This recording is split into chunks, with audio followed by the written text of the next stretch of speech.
Good afternoon. Welcome. We're here to honor the students who have won the MC Ezrin Creative Writing Awards. This is a very exciting moment for us. We are just embarking on a new policy of having these awards twice a year. This is our spring awards ceremony, and we'll be honoring 3 students. I'd like to tell you just a little bit about the Ezrin scholarships. They are named after Danielle C. Ezrin, one of our students here at Montgomery College for a number of years, and she was lost tragically. And her family has honored her with a scholarship in her name, and we have expanded the scholarship now with additional money, so that it is now called the MC Ezrin. And the MC Ezrin Creative Writing Awards are for our students who are nominated by their faculty. So the students actually don't apply. This is interesting and a little bit different than some of our other scholarships. Their faculty step forward and nominate them because they have confidence that their work is particularly strong. We have 3 award winners today, and you'll hear from all 3 of them.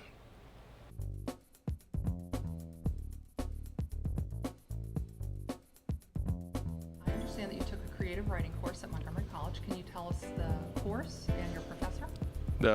The course I was nominated for was EN 218, which is Intro to Creative Writing Fiction, with Catherine Smith as my professor. Wonderful. And I understand that you're going to do a reading for us today.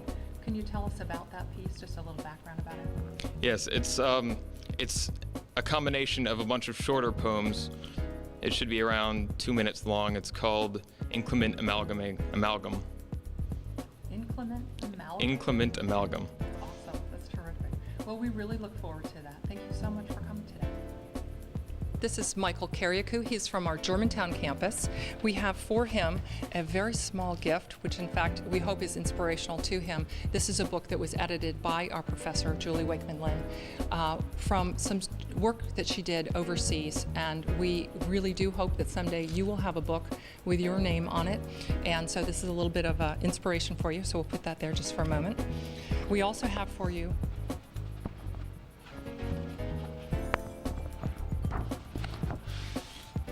a certificate that honors you for being the Germantown Campus Award winner of the Montgomery College Ezrin Creative Writing Scholarship, and I want to congratulate you for that. Thank you. And now we'd love it if you would take some time to read from us, from your work, and I'll step out of your way so that you can do that. This is a poem called Inclement Amalgam. Feeling rotten, hollowed out, nothing left but pain and doubt. Was there ever anything? Part of me a human being? Prison made of flesh and blood, drowning in the dirt and mud. Never will be clean at all. No fresh paint will white this wall. What I've seen can't be erased. Everything that you've defaced. No more hope left in these eyes. Hollow men need no disguise. Blending in to stand out most. Nothing there to keep them close. Wander streets on our accord. Disappear and be ignored. Gone to the world, rightly so. They won't care and they won't know. Your friends, they don't care. Doesn't matter, you're not there. Lost between the grains of sand, must be fate that guides my hand. Picks you out and draws you in, locks you up for all your sin. Punch and scream and kick and moan, long for what you call the home. Lie in wait and wait in lies. No entrance, no one inside. Nothing there, just crumpled leaves, bloodied hands and soiled knees. No clue but my stains of guilt. Who's this person I have built? Never thought I'd sink this deep. Feel the pressure as I sleep. Building till it tears a seam. Start to drown in my own dream. Feel the water fill my chest. Don't fight it. Let in the rest. Fear is long lost to my mind. Only see what is behind. Brush against my past again. Feel the scars upon my skin. Run my fingers through my hair. Reminded they are still there. Bumps and ridges, rough and sore. Hate the stitches more and more. Razor blade cuts through them all. Wound reopens, my tears fall. Open wide to find a scream, nothing there or in between. Push the edge into my skin, wonder where the hurt begins. Did I know the pain would last? Did I see what I had passed? Did I find what I had sought? Take the torture I had brought? Did I weave a tattered quilt? Did I bleed from my own guilt? Did I spit on father's grave? Show the world I am depraved. Did I mean the things I said? Did I try to wind up dead? Did I choose a path with bends, knowing now how it all ends?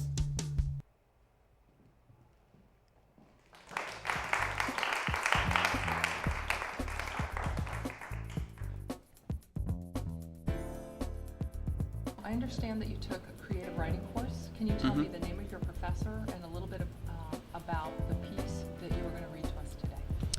I took a class from Professor Julia Wakemen-Linn, and the piece I'm going to be reading from is something I wrote for her advanced creative writing class, EN 119. It's called Derailed. Derailed. And tell us about Derailed. It's a short piece. I'm only going to be reading a snippet from it, but it's a story about a woman who goes to a train station essentially because she's lonely and dissatisfied with her life, and she likes watching trains, and then she finds a boy who's fallen on the tracks, and their story progresses from there. Well, we look forward to hearing that. Thank you so much. Thank you.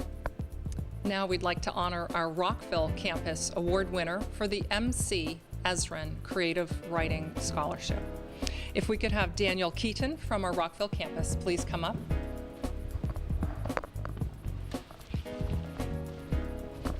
Daniel, we have a certificate here for you. We'd like to honor you, to congratulate you, and we're particularly interested in hearing from you today from some of your reading. We do have a gift for you that we hope will inspire you. We'll just leave it right here so it's ready for later. But someday we hope that your name will be as editor or author on a book and that you'll be able to share that with others.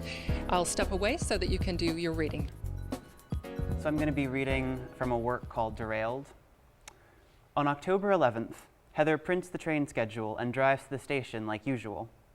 When she gets to the parking lot of the station, it's just past 10 o'clock, a little later than yesterday morning. She leaves her suitcase in the car today, not wanting to be weighed down, but takes out her camera in its heavy case and slips the strap around her neck.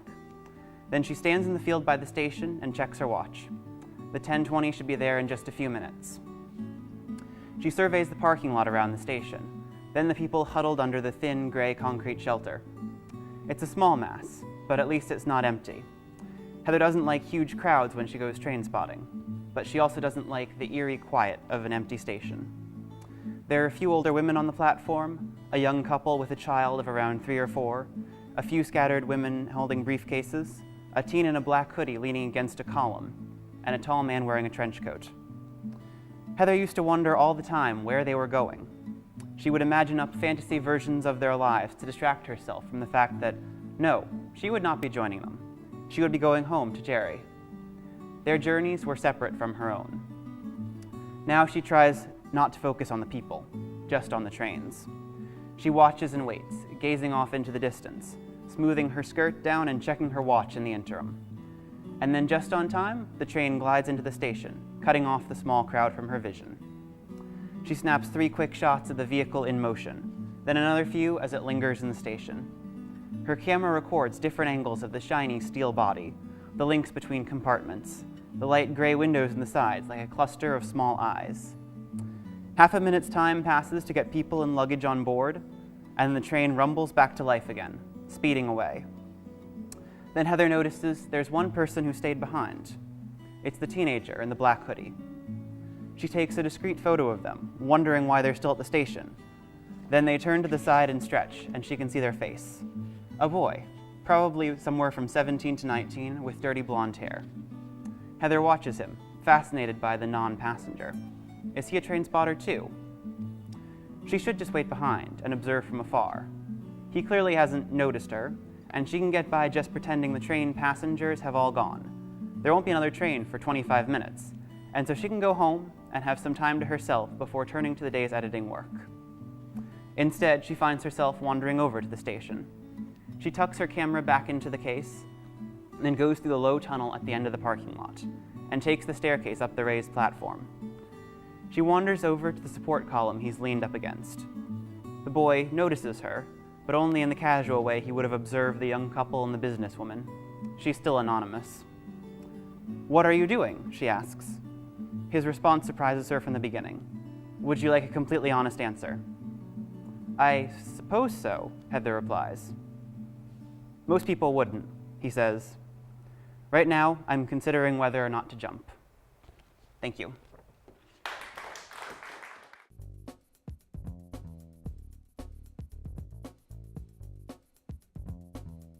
I understand that you took creative writing courses. Can you tell us about the teacher that you had and a little bit about the work that you did for that professor? I took creative writing with Professor Giron, and my focus was nonfiction. And sort of my motivations for taking that class was it was a very intriguing class. I wanted to have a creative outlet, and I felt that writing was that for me. And the work that I did was a lot of introspective stuff. I sort of looked back into my life and what I've been through, and writing about that has just given me a lot of motivation and just to look forward to, and also has given me an opportunity to learn about where I've come from and where I'm going. My name is Robert Giron. I'm professor of English at Montgomery College at Tacoma Park, Silver Spring campus, and I am thrilled today because a former student of mine, Joel Sati, has won the Ezrin Award, and even happier that he's here to read his work. I had him for a student last fall in creative writing, and he struck me as an extraordinary student, one who has something to say but also has a distinctive voice and his own style. And he's going to read today from his work, which is called 15 Days. And I was so taken by it that I asked him to submit work to the online journal called Arlijo, which is sponsored by Javal Press. And so here we have Joel Sati. The piece that I'll be reading today is titled 15 Days, and it chronicles my entry into the United States and the hiring experiences of myself as a 9-year-old, and also I set this story up 10 years later when I'm reminiscing about my entry into the United States and sort of what has changed since then, and the things that I've learned from that experience. Joel is represents the third campus at Montgomery College. Montgomery College is a 3-campus college, and Joel is at our Tacoma Park Silver Spring campus, though he does take classes here at Rockville as well. He is the award winner from his campus, so he represents Tacoma Park Silver Spring, but he is also our college-wide winner, and so we are really pleased to award him this certificate and to give him this little gift to inspire him to author his own book one day. And we're very excited to hear from Joel as he reads. Congratulations, Joel.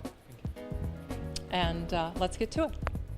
I'll be reading an excerpt from my story, 15 Days. The lady came back, this time with a sack and a bottle. A golden logo emblazoned on the sack with red text that read Burger King. The have it your way I quickly dismissed. She sat down next to me and dove into the bag. Since this is your first time in the States, she said, I got you the most American thing I could find, a hamburger. I slowly divested the burger from its wrapper, careful as if I was holding the pride of a culture, all the while knowing that hamburgers come from Germany. I took a bite, and as my palate assimilated to this new taste, I became American in no uncertain terms. This was made no less so by my ear-to-ear grin. I know, she said, recognizing the grin. That's the good part. She then gave me a bottle of Coke to wash all that assimilation into my gut, which has proven to have a staying power longer than chewing gum. Satisfied, I had thought that was the end of it. Again, I was naive. Her phone rang. Hello? The voice on the other end I could not make out, yet it sounded dark, something a young child associates with obscure figures. Yeah, it's me, she acknowledged the voice. She reached in her pocket for a pen, then frantically looked for something to write on, tore off a piece of the bag, taking the logo with it. She hastily scribbled off a few notes. Are you sure? He can go? The frenzy continued. What time? Oh wow, we don't have much time. That's in an hour and a half. 10:04. She hung up, thrust the phone into her jean pocket, and motioned me to finish the rest of my burger. The burger promptly disappeared, and then we rushed into the room where Mama Joseph and her sons were. She was barely awake and her children asleep. Finally. We left, past the alien sign. I thought to myself as to what that referred to, but then I left it alone. In the hallway that separated us from the security checkpoint, I saw the interrogator, to whom I proceeded to give the middle finger. I then ran toward the lady I had my first American meal with. I hugged her and left for the plane. I never knew her name, she never knew mine. We ran to our gate, where another Northwest flight was boarding. We caught the flight minutes away from departure. The plane then took off, the Detroit skyline being the last thing I saw before sleep. I was truly on my way to being an American. 2.5 hours later, we arrived in Atlanta. It was midnight, and the walk to baggage claim was silent, bar the hum of the escalator. Going up the escalator, I asked myself questions which were left unanswered. Why am I disappointed about the prospect of going back? Is this as bad as it's going to get? I thought before. Hey, Joel. I knew that voice. It knew me. There she was, straight ahead, wide open. Mom. And I hugged her. Well, I'll probably finish the burger, and then I'll think about my buddy Ray's birthday. Whether or not I can afford a card, that's another issue. Thank you.